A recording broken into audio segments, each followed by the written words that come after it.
সব ঠিক আছে, কিন্তু পোশাকটা থাকার দরকার। পোশাকটা সরকার থেকে আপনাদের কিসের জন্য দিয়েছে? নমস্কার, নতুন বাংলা থেকে বলছি সন্ময় বন্দ্যোপাধ্যায়। নির্বাচনী রণাঙ্গনে এই মুহূর্তে দাঁড়িয়ে যে নামটি সবথেকে বেশি আলোচিত, সে মানুষটির নাম হচ্ছে রেখা পাত্র।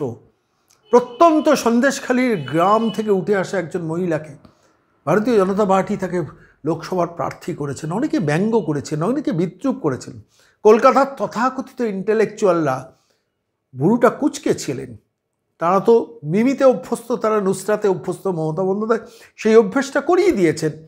এদিকে রচনা বন্দ্যোপাধ্যায়, ওদিকে সন্ধ্যা রায়, ওদিকে মুনমুন সেন, ওদিকে শাওনি ঘোষ, ওদিকে জুন মালিয়া, ওদিকে শতাব্দী রায়। সানগ্লাস পরা সেই সেলিব্রিটিদের কালচারটাকে অভ্যস্ত করিয়ে দিচ্ছে বাংলার রাজনীতিতে। আর ঠিক সেই সময় দাঁড়িয়ে একটা বিকল্প নাম হিসেবে রেখা পাত্রকে যখন রাজনীতিতে নামিয়েছেন, বিশ্বাস করুন আমারও একটু সন্দেহ ছিল যে গ্রামের, প্রত্যন্ত গ্রামের এই মহিলা কি কথা বলতে পারবেন, প্রকাশ্য জনসভায় সে মানুষকে অ্যাড্রেস করতে পারবেন, কিংবা কোনো একটা নির্বাচনী লড়াইয়ের মুখোমুখি দাঁড়িয়ে চোখে চোখ রেখে পুলিশের সঙ্গে কথা বলতে পারবেন।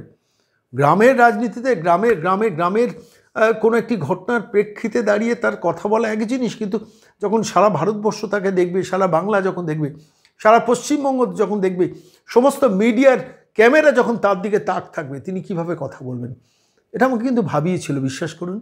কিন্তু সেই পরীক্ষায় সসম্মানে উত্তীর্ণ যে মহিলার নাম, সেই মানুষটির নাম হচ্ছে রেখা পাত্র। আমি তাকে নিয়ে আজকে কেন এলাম, একটা ভিডিও আপনাদের কাছে দেখাবো যে সেখানে ইতিমধ্যে শেখ শাহজাহানের কিছু বাহিনী কোনো একটা গ্রামে পুলিশের সাহায্য নিয়ে কিছু একটা করেছিল।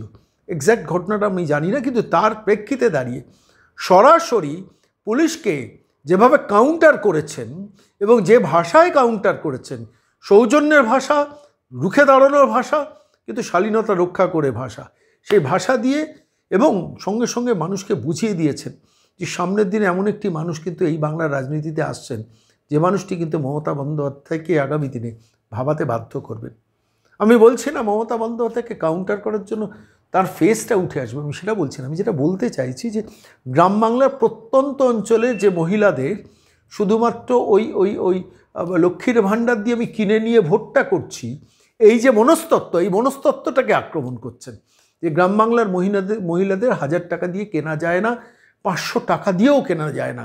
তাদের মর্যাদা দিতে হয়, তাদের সম্মান দিতে হয়, তাদের নাগরিক অধিকার দিতে হয়, যে অধিকারটা শাহজাহান মাহিদিকে দিয়ে ভোট লুটের জন্য আর টাকা লুটের জন্য এই অভিষেক বন্দ্যোপাধ্যায়, মমতা বন্দ্যোপাধ্যায় কোম্পানি দুজনে মিলে যেভাবে লুট করে নিয়েছেন এই বাংলা থেকে, সেইটার বিরুদ্ধেই কিন্তু এই সন্দেশখালীর জনজাগরণ হয়েছে। আর সেইখান থেকেই বেরিয়ে এসছে রেখা পাত্রর নামটা। আমি আজকে সেই ভিডিওটা দেখাবো, যে ভিডিওটা দেখলে বুঝতে পারবেন যে আগামী দিনে লড়াইয়ে বিভিন্ন ক্ষেত্রে রেখা পাত্র কিন্তু সামনের সারিতেই থাকবেন। ইতিমধ্যে আপনারা জানেন যে সন্দেশখালীতে মা দুর্গা বাহিনী তৈরি করে তাদের উত্তরবঙ্গের বিভিন্ন জায়গায় নিয়ে যাওয়া হয়েছে। কুচবিহার, আলিপুরদুয়ার, জলপাইগুড়ি, শিলিগুড়ি, বিস্তীর্ণ অঞ্চলে তারা প্রচারে রয়েছেন।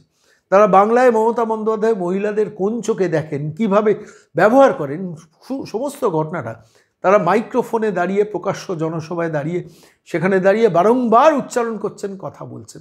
আর কথা বলছেন বলে মানুষ জানতে পারছে যে সন্দেশখালীর মা বোনেরা কতটা অত্যাচারিত। মমতা বন্দ্যোপাধ্যায় সারা বাংলায় শুধু একটা সন্দেশখালী তৈরি করেননি, গ্রাম বাংলার প্রান্তে প্রান্তে বিভিন্ন জায়গায় যেখানে শৌকত, জাহাঙ্গীর, কাইজার, মুদাস্সার, সেলিমদের তৈরি করে রেখেছেন, সেখানে হাজারে হাজারে সন্দেশখালী তৈরি হয়েছে।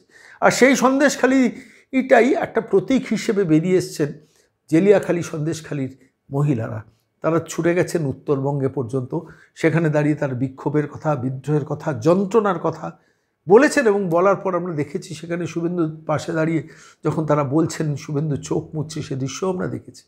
আজকে এই প্রতিবেদনে আপনাদের কাছে সন্দেশখালীর রেখা পাত্রর ওই রুখে দাঁড়ানোর একটা মানসিকতা, আগে রেখা পাত্র নয়, নির্বাচনে দাঁড়ানোর পর যখন তাকে নিয়ে প্রচার শুরু হয়ে গেছে, সারা মিডিয়া যখন তার দিকে তাক করেছে, সেই সময় পুলিশ প্রশাসনকে কিভাবে একজন প্রার্থী হিসেবেও রুখে দাঁড়িয়ে কথা বলছেন এবং মহিলাদের সম্ভ্রম নিয়ে কথা বলছেন, মহিলাদের ইজ্জত নিয়ে কথা বলছেন এবং মহিলাদের হয়ে কথা বলছেন, গ্রামের গরিব মানুষদের হয়ে কথা বলছেন।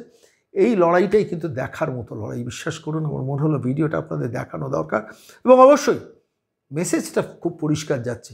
এই রেখা পাত্র ধরুন আগামী দিনে যখন বাংলার বিভিন্ন জায়গায় যাবেন, মঞ্চ আলোকিত করবেন, মঞ্চ থেকে দাঁড়িয়ে তাদের যন্ত্রণার কথা বলবেন, রুখে দাঁড়ানোর কথা বলবেন। কত গ্রামের প্রান্তিক গরিব মহিলারা তখন বেরিয়ে আসতে পারবেন। নিউ জেনারেশন একটা পলিটিক্স শুরু হতে পারে, যেখানে মহিলা আন্দোলন শুরু হতে পারে রেখা পাত্রকে সামনে রেখে। অনেক কিছু সম্ভাবনার কথা আছে। আজকে এই মুহূর্তে দাঁড়িয়ে এই প্রতিবেদনে ওই ভিডিওটা দেখাবো যেখানে রুখে দাঁড়াচ্ছেন রেখা পাত্র। সে ভিডিওটা দেখুন, আর দেখলে বুঝতে পারবেন আমি কেন এতগুলো কথা তার সম্বন্ধে ব্যয় করলাম। বিশ্বাস করুন, রেখা পাত্র সম্বন্ধে আমারও প্রথম দিকে সেভাবে কোনো ধারণা ছিল না, কিন্তু একজন ভদ্র মহিলা যিনি গ্রামের 8-10 জন মহিলার মতো একজন স্বামী তামিলনাড়ুতে গেছেন দৈনন্দিন রোজে কিছু টাকা রোজগার করার জন্য, বাড়িতে 3টে বাচ্চা রয়েছে, তাদের বাড়িতে রেখে তারপর তিনি যেতেন বিভিন্ন বাড়িতে বাড়ির কাজগুলো সামলাতে। ডাক্তার বলেছেন আপনি ডাক্তাররা বলেছেন যে তুমি মা বেশি আর কাজ করো না। একটা সময় রেখা সিদ্ধান্ত নিয়েছিলেন যে আমি কাজ করব না, কিন্তু অর্থের বড় অভাব ছিল, কাজগুলোকে ছাড়তেও হয়তো পারেননি। কিন্তু শেষ পর্যন্ত এই সন্দেশখালী আন্দোলন চিনিয়ে দিল রেখা পাত্রকে বাংলার রাজনীতিতে। অসামান্য একটি কাজ করেছে ভারতীয় জনতা পার্টি, তাকে পাদপ্রদীপের আলোয় এনেছেন, এবং অবশ্যই রেখা পাত্রকে সামনে রেখে আরও অনেক হাজার হাজার রেখারা হয়তো বাংলার রাজনীতিতে পা দেবে আগামী দিনে। সব সম্ভাবনাই কিন্তু উড়িয়ে দেওয়া যাচ্ছে না।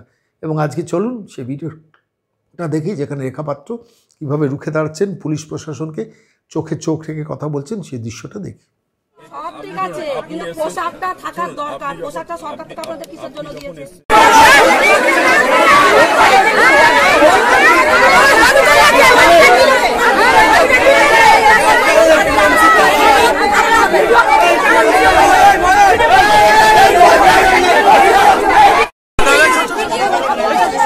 মহিলাদের আগে মহিলাদের আগে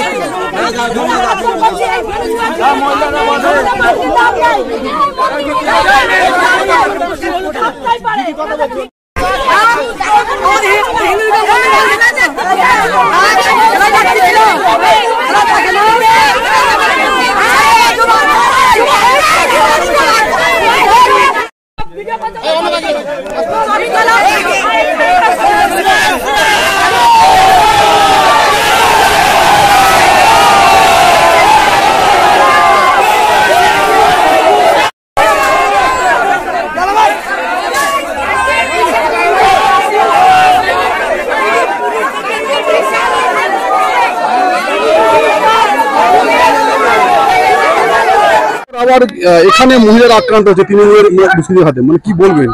দেখুন, এরা তৃণমূলের গুন্ডা বাহিনী দিয়ে মানুষের উপর অত্যাচার করা হচ্ছে, যাতে ওনারা ভয় পেয়ে গেছে, তৃণমূলের গুন্ডা বাহিনীর ভয় পেয়ে গেছে। ওনারা এইবার ওনাদের যেহেতু আর ওনারা ভোট মানে পাবেন না, সাধারণ মানুষের উপর যে অত্যাচার করেছে তার জন্য ওনারা ভয় পেয়ে গেছে। ওনারা ঘরে ঘরে গিয়ে মা বোনেদের উপর অত্যাচার করছে। দেখুন, এখানে বেশিরভাগ মহিলাদের উপরে আর শিশুদের উপর অত্যাচার করছে।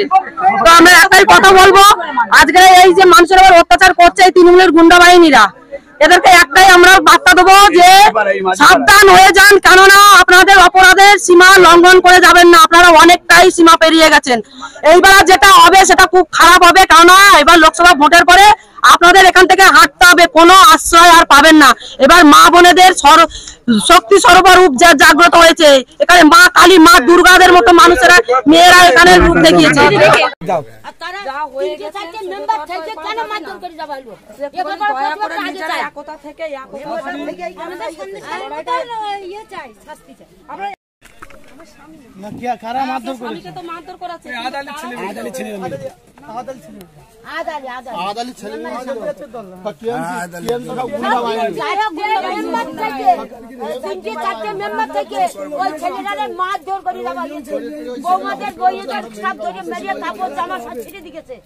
আমার বাড়ি হামলা